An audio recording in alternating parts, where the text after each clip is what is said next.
Jóvenes, buenas noches nuevamente. Con la autorización de todos los presentes, hemos iniciado la grabación de esta sesión. Vamos a compartir la pantalla para continuar con nuestro tema, nuestra unidad número 5, que es la unidad que estamos trabajando el día de hoy. Así que voy a compartir mi pantalla.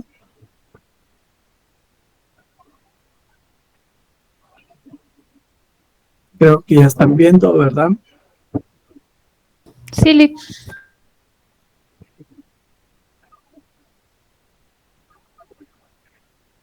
Listo.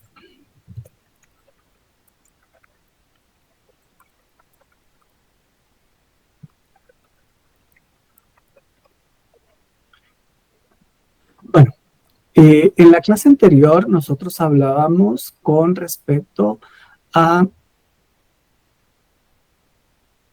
lo último que vimos fue la evolución del teletrabajo. Hablamos de la primera generación, que era la oficina del hogar, luego la segunda generación, que fue la oficina móvil, y la tercera generación, que es la oficina virtual. Ahora vamos a hablar un poco de las reglas del trabajo, y es que las empresas aplican clasificaciones del trabajo y reglas laborales estrictas que lo que hacen es especificar quién puede hacer qué, cuándo y bajo qué condiciones.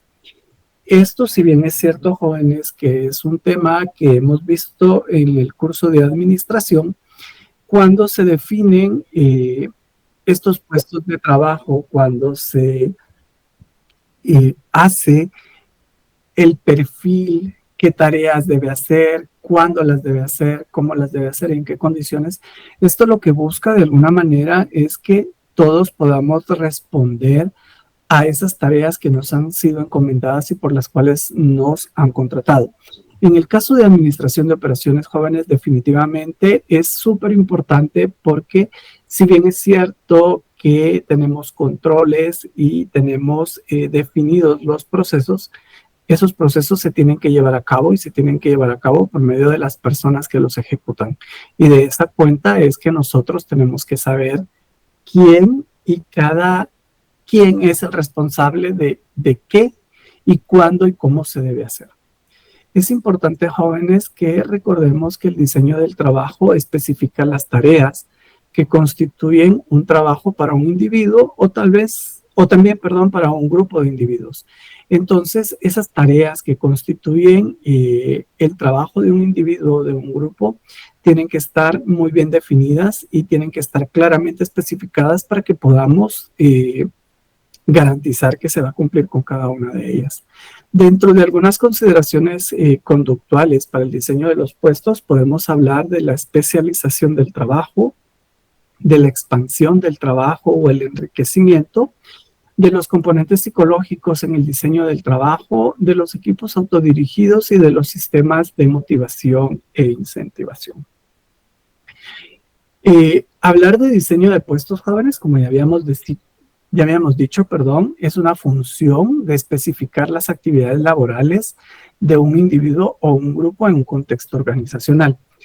Esa parte de especificación de actividades, lo único que nos está diciendo es el detalle, el listado de cada una de todas ellas que hacen que un individuo o un grupo de individuos dentro de una organización sepan exactamente cuál es la función que deben llevar a cabo. Dentro de esto tenemos que hablar necesariamente de la especialización laboral. Cuando hablamos de la especialización laboral, jóvenes, estamos hablando de labores sencillas y repetitivas asignadas a cada trabajador. En la medida que una labor se repite 1, 2, 3, a n veces, nosotros vamos adquiriendo cierto grado de especialización y alcanzamos un nivel de especialización que nos permite, pues, volvernos en expertos en esa labor que nosotros realizamos. A nivel del área de operaciones, esto es muy frecuente porque como estamos asignados a ciertas partes del proceso, nos volvemos especialistas en esa parte que nosotros desarrollamos. También tenemos que hablar del enriquecimiento del trabajo. Generalmente, jóvenes, el trabajo especializado se hace más interesante al ofrecer al trabajador una mayor variedad de actividades. Nosotros normalmente tenemos asignada una tarea, la hacemos una, dos, tres veces y eso lo que nos genera definitivamente es una especialización. Pero en el momento que nosotros podemos acceder a conocer otras actividades, otras tareas dentro del proceso, nosotros lo que estamos haciendo es enriquecer nuestro trabajo. ¿Por qué? Porque nos volvemos más versátiles para poder hacer otras tareas. Obviamente eso lo que nos genera es que incrementemos nuestro conocimiento, que podamos incrementar nuestra experiencia y por ende eso nos abre otras puertas. Me voy a detener aquí brevemente porque me gustaría escuchar qué piensan acerca de esto, del enriquecimiento del trabajo. ¿Qué piensan ustedes de cuando les ofrecen hacer otras tareas que no son las tareas para las cuales ustedes están asignados, pero que eso les permitiría tener nuevos conocimientos? ¿Están a favor? ¿Están en contra? ¿Lo ven positivo? ¿No lo ven positivo? Cuéntenme un poco cómo ven ustedes eso. Yo siempre lo veo positivo, licenciado. En mi caso tengo una experiencia. Yo trabajo de cara al servicio al cliente y en nuestro departamento hay siempre un ingeniero industrial, que es la que lleva toda la estadística, comportamientos, todas las gráficas de la empresa. En un momento lo despidieron y me dejaron esa atribución a mí, que no me correspondía, pero yo lo vi, como usted dice, como una oportunidad de aprender, como una oportunidad de crecimiento, y gracias a Dios, pues así fue, ¿verdad? Entonces considero yo que son oportunidades, lejos de ser una carga extra laboral. Gracias, Lesbin. ¿Alguien más? Sí, licenciado. Bien, la verdad, a veces, bueno, definitivamente esto es un conocimiento nuevo que uno se lleva cuando le dan otras atribuciones. Eso no se lo quita a nadie si llegase a irse uno de la empresa donde esté. Lo único que a veces cuando se trabaja en, bueno, algunas instituciones, no todas, algunas instancias, pues que le recargan trabajo y pues de repente ya no le dan, ni uno espera de repente que le den el cargo, pero resulta que se lo dan a otro que ni en cuenta va. Entonces dice, y aquí qué pasó, ¿verdad? Pero es de algunas situaciones que también sucede. Gracias. Efectivamente, Estuardo, es algo que pasa y pasa frecuentemente, pero ustedes han mencionado algo muy importante. El conocimiento se lo lleva uno. Ahí o en otro lugar uno lo puede poner en práctica y realmente se convierte en un valor agregado. Yo particularmente siempre he sido de la opinión que el poder expandir mis conocimientos siempre va a ser una ventaja versus el quedarme con lo poco que pueda saber hasta este momento. Entonces, jóvenes, siempre que tengan oportunidad de enriquecer su conocimiento, su experiencia, aprovechenlo y háganlo, aunque no siempre vamos a tener los mismos beneficios o los mismos resultados. ¿Alguien levantó la mano? ¿O alguien escribió? No sé, escuché el pito. Bueno, dentro de todo esto, jóvenes, tenemos que hablar de la ergonomía y el entorno en el trabajo. Realmente, como administradores de operaciones, nosotros debemos de construir una buena interfaz entre los seres humanos y las máquinas. Y ese estudio de esa interfaz se conoce como ergonomía, que significa el estudio del trabajo.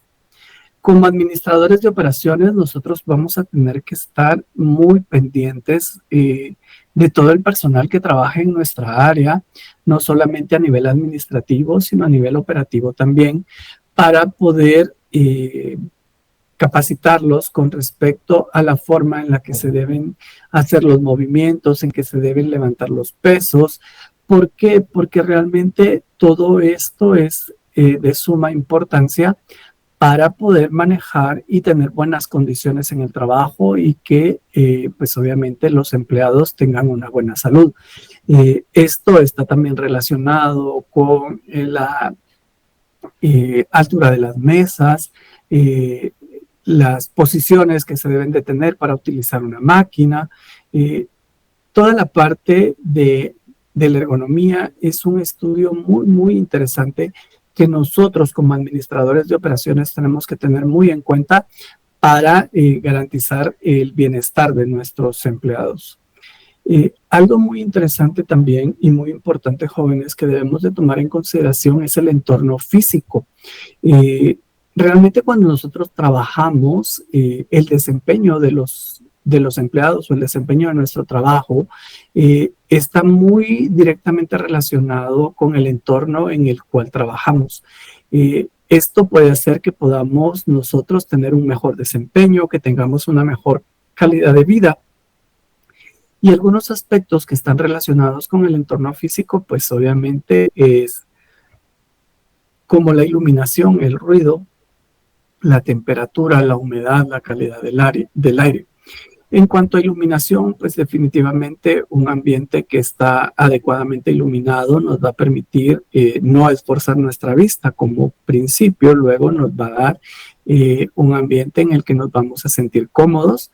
Un ambiente que no está iluminado, pues obviamente nos hace esforzarnos para poder ver, y por otro lado, pues un ambiente con una luz tenue, pues no creo que nos dé mucha energía para trabajar. Por otro lado, el tema del ruido es importante porque al tener un ruido constante o una cantidad de ruido muy alta, no solamente afecta nuestra capacidad auditiva, sino también puede incidir en nuestro sistema nervioso. En cuanto a temperatura, nosotros sabemos que si estamos en un ambiente en donde hay mucho calor, pues obviamente nos debilitamos y eso hace que nuestro rendimiento sea menor. Y por otro lado, un ambiente que sea demasiado frío, lo único que haría es que nuestro cuerpo trate de alcanzar la temperatura necesaria corporal, y eso pues obviamente es un gasto de energía adicional de nuestro organismo. La humedad y la calidad del aire también tienen una incidencia muy grande en el momento del trabajo. Yo creo que todos nosotros, al tocar este tema, podemos ubicarnos fácilmente en nuestras oficinas o en nuestras áreas de trabajo, de producción, de taller, donde nosotros realicemos nuestras labores, y estamos conscientes de que en condiciones adecuadas, en un entorno físico adecuado, nuestro rendimiento es mucho mejor. Y por el contrario, las personas que las condiciones de su entorno físico no son las más favorables, sé que mentalmente en este momento están pensando, si tal cosa fuera de otra manera, probablemente mi desempeño podría ser mucho mejor.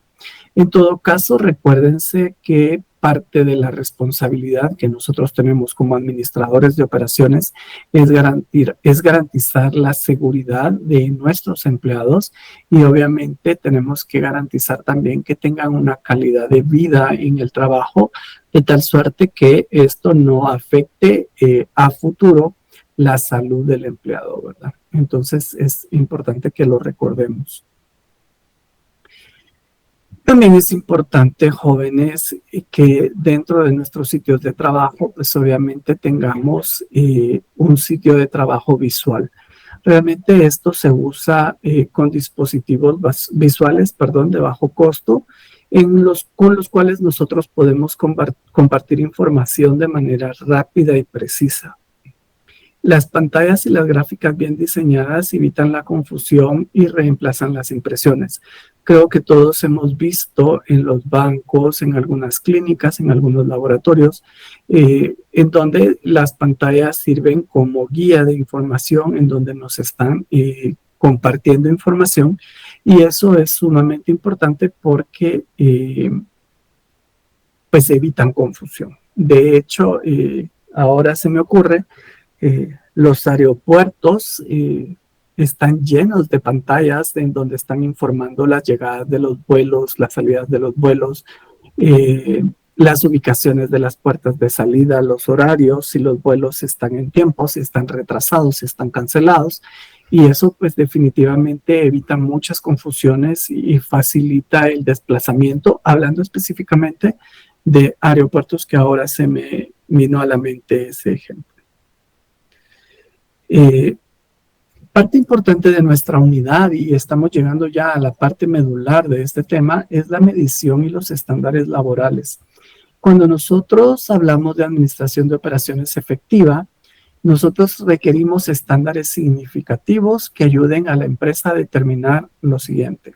Antes de decir qué es lo siguiente, quiero decirles que esos estándares son medidas que se han aceptado como válidas para poder hacer comparaciones, para poder hacer estimaciones, y eso es parte de lo que nosotros vamos a hacer en esta unidad. Dentro de esas medidas o esos estándares que se deben determinar en administración de operaciones está el costo por mano de obra, las necesidades de personal, el tiempo y el costo estimado antes de la producción, el tamaño de las brigadas y el balanceo del trabajo, la producción esperada. También las bases para los planes salariales e incentivos y la eficiencia de los empleados y la supervisión. Si ustedes observan, jóvenes, acá nosotros hacemos referencia al costo de mano de obra y al costo estimado antes de la producción.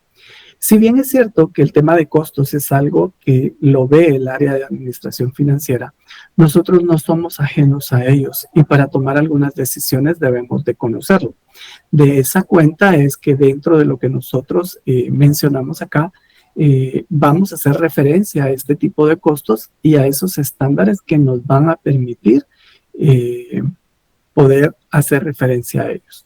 Recuérdense, jóvenes, que los estándares de mano de obra establecidos en forma adecuada van a representar la cantidad de tiempo que se debe de tomar el trabajador promedio realizar las actividades específicas de una tarea en condiciones normales. Eso es parte de lo que nosotros vamos a ver en esta unidad, es parte de lo que vamos a aprender a calcular a partir de nuestra clase del miércoles, y es importante que nosotros podamos hacer esos cálculos y podamos hacer esas determinaciones estándares, porque de eso va a permitirnos tomar otras decisiones, nos va a permitir hacer otras proyecciones y hacer otros cálculos. Realmente este tema es muy interesante y el día miércoles vamos a empezar con él. Por el momento vamos a dejar la teoría acá. Solo quiero pedirles que por favor estén atentos para el momento en el que en el grupo cerrado de Facebook yo les haga saber que el ejemplo de clase y los formatos ya están en el aula virtual para que ustedes puedan bajarlos e imprimirlos. El objetivo de ponerles el ejemplo de clase y los formatos en el aula virtual, pues es para que podamos ganar tiempo y no tengamos que invertir en dictar un ejemplo y ustedes no tengan que invertir tiempo en hacer un formato, ya que yo se los puedo dar y de esa manera pues podemos avanzar más rápido. Son las 8:27 de la noche. Yo estaría concluyendo nuestra sesión del día de hoy acá, sin antes recomendarles por favor que tengan cuidado al movilizarse, que si participan en las manifestaciones pues siempre lo hagan de manera pacífica y que espero que pronto esta situación mejore y se solucione. Si bien es cierto, jóvenes, que el día de mañana no nos vamos a ver, de igual manera Brian y yo vamos a estar atentos por cualquier situación que se dé y estamos en contacto. Les deseo a todos un feliz descanso y si no tienen que salir, no salgan. Realmente la situación está muy compleja y debemos evitar en la medida posible pues exponernos. Así que para todos una feliz noche. Deseo que estén muy bien y los veo el día miércoles. Gracias, Liz. Buenas noches, licenciado. Feliz noche, licenciado. Feliz noche, licenciado. Feliz noche, licenciado.